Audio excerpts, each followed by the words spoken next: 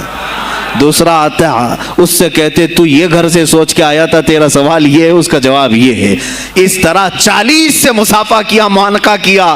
ان کے سوالات کے پوچھنے سے پہلے جوابات بھی دے دیے اور اس کے بعد کہا کہ اے گروہ علماء، تم سوال کرتے اور میں جواب دیتا تو عبد القادر کی کیا اس میں خصوصیت تھی؟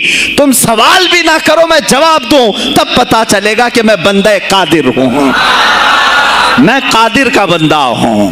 تم نے سوال بھی نہیں کیا اور میں جواب دوں تو تمہیں احساس ہوگا کہ میں قادر کا بندہ ہوں.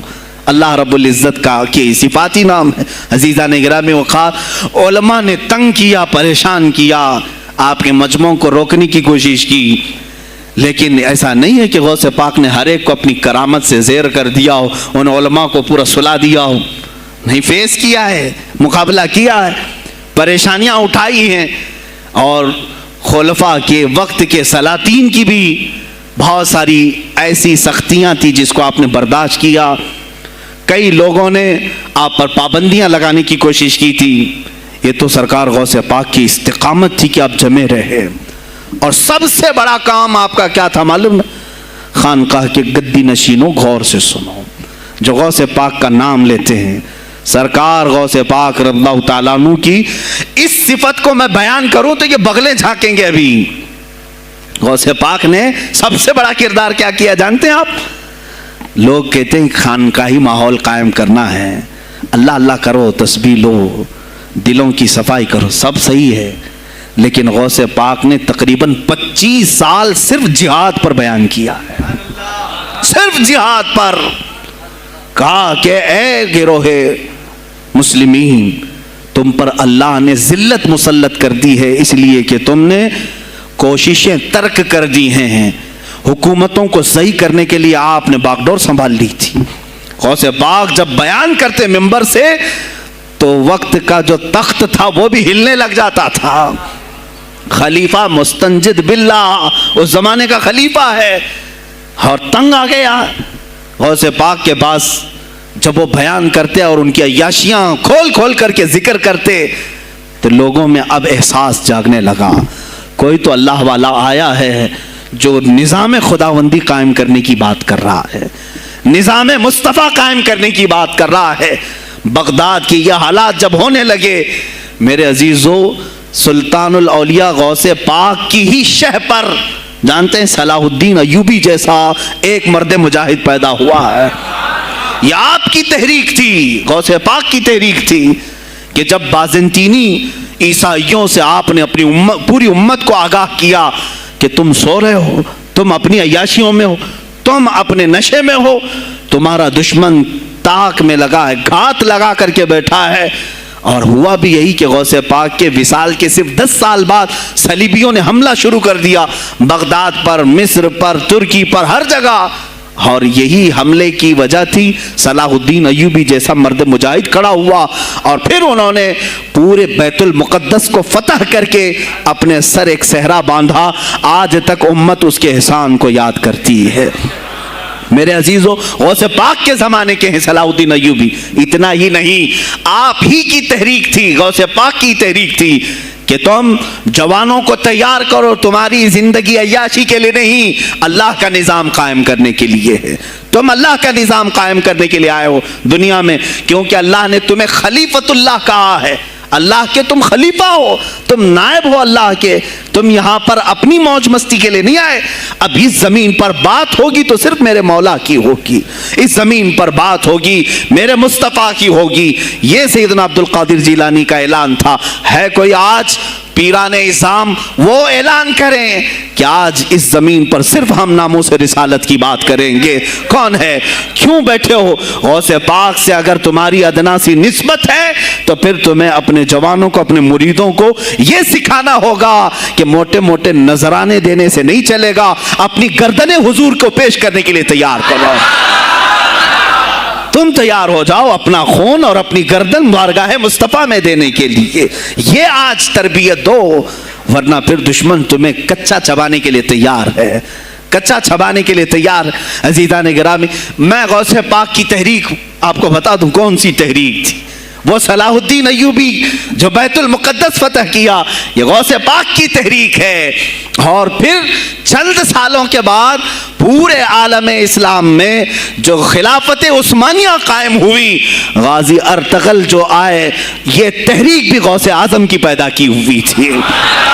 آپ نے جوانوں کو متحرک کیا تھا اور پھر امت کا وہ شعور بیدار کیا تھا جو ان میں مردہ کر چکے تھے کچھ حکومت کے کارندے. میں سمجھتا ہوں اس وقت جتنے خلفاء بیٹھے ہوئے تھے خلافتوں پر، تخت پر، جو نام کے مسلمان تھے، یا اس کو ہماری زبان میں سمجھ لیں، وہ سب کانگریس کے تھے جو منافق تھے. یعنی دکھتے تھے بس، لیکن اندر سے سب نفاق ہوتا تھا، نفاق ہوتا تھا. ہاں میں صاف کہوں گا، بغداد میں بھی کانگریس کا خلیفہ رہا ہوگا، مصر میں بھی اور ترکی میں بھی اور نیشاپور میں بھی، اس لیے کہ مسلمانوں کے خون چوس کر کے تخت پر بیٹھ تو جاتے لیکن پوری زندگی گزر جاتی، میرے مصطفیٰ کا نام تک نہیں لیتے تھے. ان کو بٹھاتے تھے مسلمان. آج آپ بھی تو یہی کر رہے ہیں، یہی کر رہے ہیں. ہم اپنا اپنا سمجھ کر کے جن کو اوپر تک بٹھاتے ہیں، پوری زندگی چھان مار کر کے دیکھ لو، کبھی یہ نظام قرآن کی کبھی بات کیا ہے؟ کبھی میرے مصطفیٰ پر آنے والی آنچ کے لیے یہ کھڑا ہوا ہے؟ کوئی نہیں کھڑا ہونے والا ہے. ان کے سفید کرتے اور ان کے سفید پاجامے سب کفن بن کر رہ جائیں گے اور کچھ بھی نہیں ہوگا. عزیزان گرامی وقار، آپ کو سرکار بغداد رضی اللہ تعالیٰ عنہ کی تحریک میں بتاؤں، ترکی سے نکلنے والی خلافت عثمانیہ یہ غوث اعظم کی پیدا کی ہوئی تحریک تھی. اتنا ہی نہیں، آپ کے آخری زمانے میں سرکار خواجہ غریب نواز معین الدین چشتی رضی اللہ تعالیٰ عنہ کی ملاقات بغداد میں ہوئی. معین الدین اجمیری رضی اللہ تعالیٰ عنہ کی ملاقات ہوئی. تاریخ دان نے لکھا، آج میں نے پہلی مرتبہ اس کو پڑھا اور آپ کے سامنے پہلی بار بتا رہا ہوں. سرکار بغداد اور حضرت خواجہ غریب نواز کی ملاقات کے بارے میں بہت سارے باتیں چلتی ہیں کتابوں میں بھی، میں نے اپنے مرشد سے بھی پوچھا تھا. بہرحال ایک کتاب سے مجھے آج یہ بات ملی کہ سلطان الاولیاء غوث پاک نے حضرت خواجہ غریب نواز کو کیا وصیت کی تھی، کیا کہہ کر کے بھیجا تھا. ان کے پاس غوث پاک نے، غریب نواز نے بہت ساری انعامات، اوراد، وظائف، طرق، اجازات سب حاصل کیے، لیکن ہندوستان جب آئے کیا کیا انہوں نے؟ یہ بھی بتایا گیا کہ غوث پاک کی یہ تحریک تھی. کیا؟ سلطان الہند سرکار غریب نواز نے شہاب الدین غوری کو بلا کر کے ہندوستان میں پرچم اسلام لہرانے کا حکم دیا تھا. یہ تحریک بھی سرکار غریب نواز نے لائی تھی بغداد کے ولی کامل سے. تم کیا سمجھتے ہو یہ اولیاء خالی مسلح لے کر کے گھومتے تھے؟ یا اولیاء اکرام صرف گدی نشین تھے؟ نہیں میرے عزیزو، یہ حکومت وقت کو آنکھ میں آنکھیں ڈال کر بات کرتے تھے اور پھر نظام مصطفیٰ کی بات للکار کر کے کرتے تھے. آج کے زمانے میں کچھ لوگوں نے اولیاء کو ایسا پیش کیا ہے جیسے وہ درویش بس جنگل میں رہتے تھے اور کچھ نہیں. نہیں میرے عزیزو، وہ اللہ کے شیر تھے، اللہ کے شیر تھے. اسی لیے تو اقبال نے کہا ہے، اللہ کے شیروں کو آتی نہیں روباہی. وہ کبھی لومڑی پن کا انہوں نے اپنے آپ میں اظہار ہی نہیں کیا کہ نہیں یہ بھی چلے گا وہ بھی چلے گا، کبھی نہیں. وہ گرجتے تھے اپنے تخت پر، اپنی خانقاہوں پر. دیکھیں خلیفہ مستنجد باللہ، ابو المظفر اس کو کہتے ہیں، بغداد کا وہ خلیفہ، عباسی خلیفہ، بڑا طاقتور، اور اسی کے زمانے میں غوث پاک ہیں. ایک فارس سے آنے والے اجمی عبد القادر، شیخ عبد القادر، جب بغداد کی جامع مسجد میں بیان کر رہے ہوں، در و دیوار ہل رہے ہیں. وہ اپنے خلافت کے دربار میں بیٹھا ہے خلیفہ، اچانک بہت زور کی آواز آئی، پورے محل میں گونج گئی. پوچھا یہ آواز کیسی بغداد میں؟ لوگوں نے معلوم کر کے بتایا کہ شیخ عبد القادر جیلانی نے چھینک ماری، ان کے مریدوں نے صرف جواب دیا ہے. ان کو چھینک آئی تھی، جواب میں لوگوں نے یرحمک اللہ کہا، وہ خلیفہ وقت کے محل تک پہنچ گئی آواز. تو اس نے کہا یہ تو پورا ہلا دینے کی بات ہے. ایک بات یاد رکھو میرے عزیزو، آواز ہو سکتا ہے تمہاری مسجد سے باہر جائے نہ جائے، تمہاری آواز کا دار و مدار تمہارے گلے پر نہیں ہے. ایک بار تم پکارو گے پہنچانا میرے مولا کا کام ہے۔ اب ہماری آواز کہاں کہاں تک پہنچتی ہے، کس کے ٹائر پھٹتے ہیں، یہ سب بعد کی بات ہے۔ تم پکار کر کے تو دیکھو۔ اللہ رب العزت کے نام پر عزیزان گرامی وقار مستنجد باللہ آیا اور وہی کیا جو ہر عیاش کرتا ہے۔ ظاہر سی بات ہے مولوی صاحب کچھ لے دے کے چھوڑ دو، جان بخش دو، جاؤ کہیں بیٹھو، آپ اللہ اللہ کرو۔ کہاں یہ حکومت سیاست کی باتوں میں آپ آ گئے؟ چند دنوں پہلے میں نے بھی سیاست کی بات کی تو مجھے بھی ایک مشورہ ایسا آیا کہ آپ کو انٹرسٹ ہے ایم پی بننے کا، ایم ایل اے بننے کا؟ میں نے کہا مجھے انٹرسٹ تو نہیں ہے لیکن کرسی صاف کرنے کا انٹرسٹ بہت ہے، اس پر جو کچرا ہے اس کو صاف کرنے کا انٹرسٹ بہت ہے۔ انشاءاللہ العزیز وقت آئے گا وہ صاف ہوں گی بھی۔ عزیزان گرامی مستنجد باللہ 10 اشرفیوں کی تھیلیاں لے کر سونے کی غوث پاک کے دربار میں آئے۔ آپ مریدین کے ساتھ بیٹھے، ارے وہ حال و قال کی مجلسیں ہیں۔ مستنجد باللہ آیا غوث پاک کی بارگاہ میں، کہا کہ یہ حضور آپ قبول کر لیں، نذرانہ ہے۔ آپ نے کہا تو رکھ لے اپنا نذرانہ، تو اپنے پاس رکھ لے۔ کہا کہ ہدیہ قبول کرنا سنت ہے، آپ سنت کے خلاف کرتے ہیں۔ غوث پاک نے کہا اللہ ایک تھیلی لیا اور اپنے بغل میں دبا کر کے اس کو نچوڑنا شروع کیا تو اس سے خون ٹپکنا لگا۔ خون اتنا ٹپکنے لگا تو حاضرین مجلس دم بخود رہ گئے۔ خلیفہ مستنجد باللہ بھی دیکھ رہا تھا۔ غوث پاک نے فرمایا ابھی تو یہ ایک تھیلی ہے، میں 10 کو نچوڑوں گا تو یہ خون تیرے دربار تک پہنچ جائے گا، تیرے دربار تک پہنچ جائے گا۔ تو مجھے وہ اشرفیاں دینے آیا ہے جو تو نے غریبوں کے مال کو چوس کر کے حاصل کیا، تو مجھے خریدنے کے لیے آیا ہے۔ اگر مجھے تیرے خاندان کی حرمت کا خیال نہ ہوتا تو میں آج پورے بغداد کی نالیوں میں اسی کا خون بہاتا۔ خلیفہ مستنجد باللہ بے ہوش ہو گیا، اور اس کے بعد جب ہوش آیا اس نے توبہ کیا اور آپ کے ہاتھ پر بیعت بھی کیا۔ اب اس کے بعد وہ خلیفہ ایسا پاک ہوا، نظر غوث جو پڑھی۔ اب اس کے بعد دربار خلافت کے حالات کیا ہو گئے سنیں۔ میں آج سیاست پر بات کر رہا ہوں۔ اب خلیفہ مستنجد باللہ کا دل جب صاف ہوا، 8 دن کے بعد وہ حاضر آیا، کہا سلطان الاولیاء اے شیخ عبد القادر جیلانی آپ حکم فرمائیں کہاں کس طرح کا گورنر رکھنا چاہیے، گورنر کس طرح کا ہونا چاہیے آپ دیں۔ غوث پاک نے اپنے خلفاء کو حکم دیا کہ لسٹ بنائی جائے، اسلامی سلطنت میں گورنر کون ہوگا؟ لسٹ بنی، کہا وہ ہوگا جس کی تہجد قضا نہیں ہوتی، وہ گورنری پر آئے گا جو سنت رسول کو ہلکا نہیں سمجھتا ہوگا، وہ گورنری پر آئے گا جس کی نمازیں کوئی قضا باقی نہ رہی ہوں، اس لیے کہ جو اللہ کا قرضہ باقی رکھے گا وہ لوگوں کا بھی مال کھا جائے گا۔ آپ نے لکھایا نام، خلیفہ مستنجد باللہ نے آپ کے اشارے پر گورنر پورے تبدیل کر دیے۔ ہر جگہ پر ایسے لوگوں کو رکھا جو سرکار غوث پاک کے یا تو مرید تھے یا خلیفہ تھے یا شاگرد تھے، اور ان کے دلوں میں اللہ کا خوف تھا، اور وہ پورے بغداد اور آس پاس کی سلطنتوں کو سنبھالے ہوئے تھے۔ ایک وقت ایسا آیا کہ وہی چند سال پہلے جو بغداد نشے میں ڈوبا ہوا تھا، 10 سالوں کے بعد لوگ کہنے لگے کہ آج بغداد ایسا لگ رہا ہے جیسے عمر بن خطاب کا زمانہ آ گیا ہو، عمر بن خطاب کا زمانہ آیا ہو۔ تم نے تو غوث پاک کی 11ویں کھائی ہے نا، اصلاح حکومت ان سے نہیں سیکھا، وہ آئے تھے نظام تبدیل کرنے کے لیے۔ آج میں علماء سے بھی یہی کہوں گا، تم حق بات تو پہنچاؤ قوم تک۔ آج حالات ایسے ہیں میرے عزیزوں، ڈر اور خوف ان کے سینوں پر طاری ہوا۔ کس بات سے ڈرتے ہو؟ کیا تم نے اللہ کی ذات پر ایمان نہیں لائے؟ یہ نہیں کہتے ہو موت و حیات اللہ کے ہاتھ ہے، رزق اللہ کے ہاتھ ہے، پھر ڈرتے حکومت وقت سے کیوں؟ مجھے ابھی چند دنوں پہلے ایک میسج یہ بھی آیا تھا کہ حضرت آپ تو پاکستان کے علامہ خادم حسین کی تعزیت پر بیان کر رہے ہو، آپ دیکھ نہیں رہے یہاں کا ماحول کیسا ہے؟ عزیزان گرامی اس دن مجھے افسوس اس بات پر ہوا، سوال پر، ہائے افسوس، اس قدر تمہارے ضمیر مردہ ہو گئے، اس قدر تم بزدل ہو گئے، لاکھوں لوگوں کے دلوں میں شمع عشق مصطفیٰ جگانے والے پر تمہاری زبان بند ہے، تمہاری زبان بند ہے.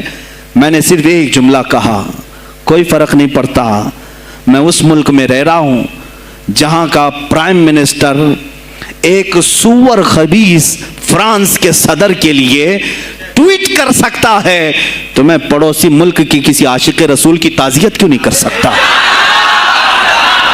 کیوں نہیں تعزیت کر سکتا؟ اگر ہندوستان کی تخت پر بیٹھنے والے کو فرانس کے صدر سے کوئی دلی عشق ہے, محبت ہے, تم اس کی معشوقہ ہو یا محبوبہ ہو, مجھے فرق نہیں پڑتا, لیکن اتنا ضرور ہے عاشق رسول مشرق میں ہو, شمال میں ہو, جنوب میں ہو, مغرب میں ہو, جب اس کی روح جائے گی تو ہماری بھی روح تڑپے گی. ہماری ڈور بندھی ہوئی ہے مدینۃ الرسول سے. میرے آقا صلی اللہ علیہ وسلم کی جو بات کرے گا وہ پھر کسی بھی ملک کا باشندہ ہو. تم کہتے ہو تعزیت کے لیے, ارے میرے عزیز, اگر میں سامنے ہوتا تو اس کے قدموں کی خاک میں اپنے امامے پر رکھتا.